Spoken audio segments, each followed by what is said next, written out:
Now, so you have delays, you have demurrage, you have discrepancies, you have defective goods, you have dearth of knowledge, you have dropping out of the business, and you have losses. They are all signs of, particularly when they are recurrent, not something that happen inadvertently.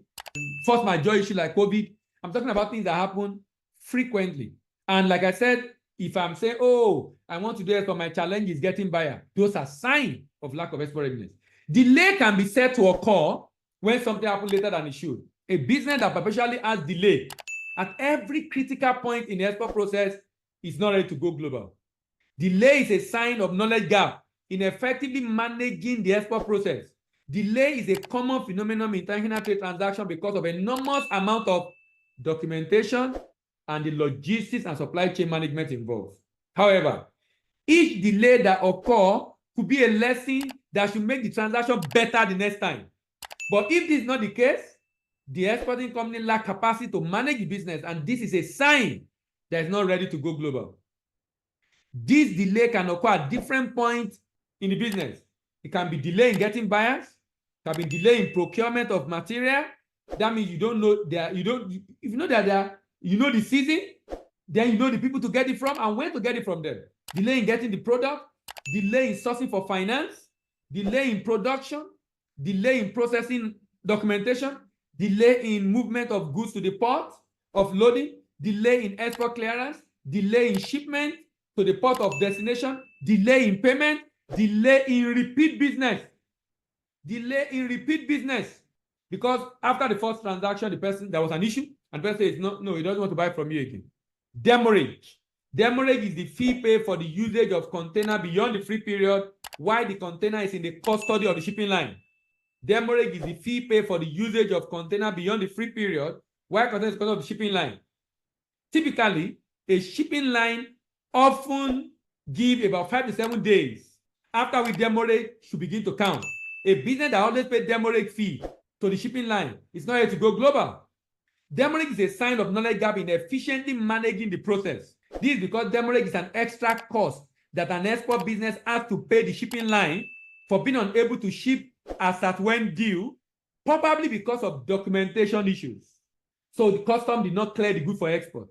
It could also be caused in situations where part of the goods that are supposed to be shipped together in the same vessel have not arrived at the terminal and stored into the container, where there is delay, why there is delay in delivering orders.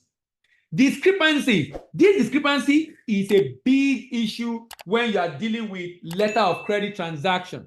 Now, so for example, if I'm exporting and I don't know anything about payment method and letter of credit, that's a sign of lack of export readiness. I should know all the payment method and be able to know the one that best suits me, the one that best serves me, the letter of credit, the bill for collection, the open account or cash against document, and of course, advance payment or bank payment obligation. I should know the payment method.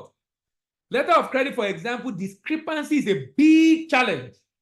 Discrepancy is a big challenge because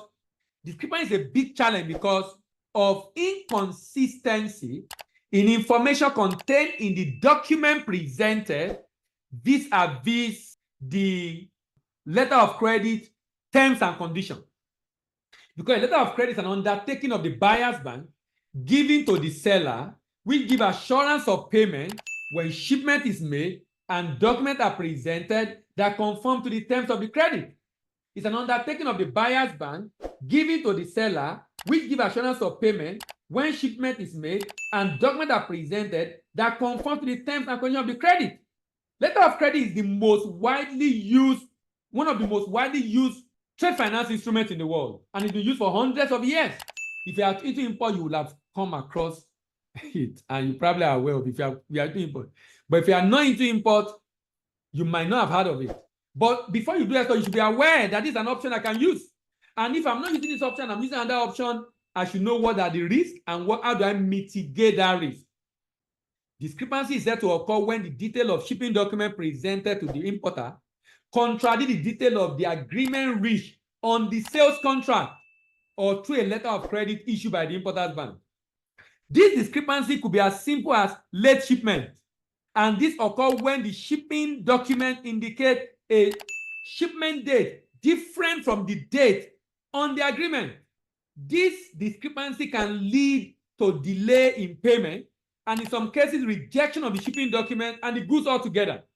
A company with consistent discrepancies on all the shipping documents have a skill gap in processing documentation, and this is evidence of lack of exportation, lack of readiness for exportation.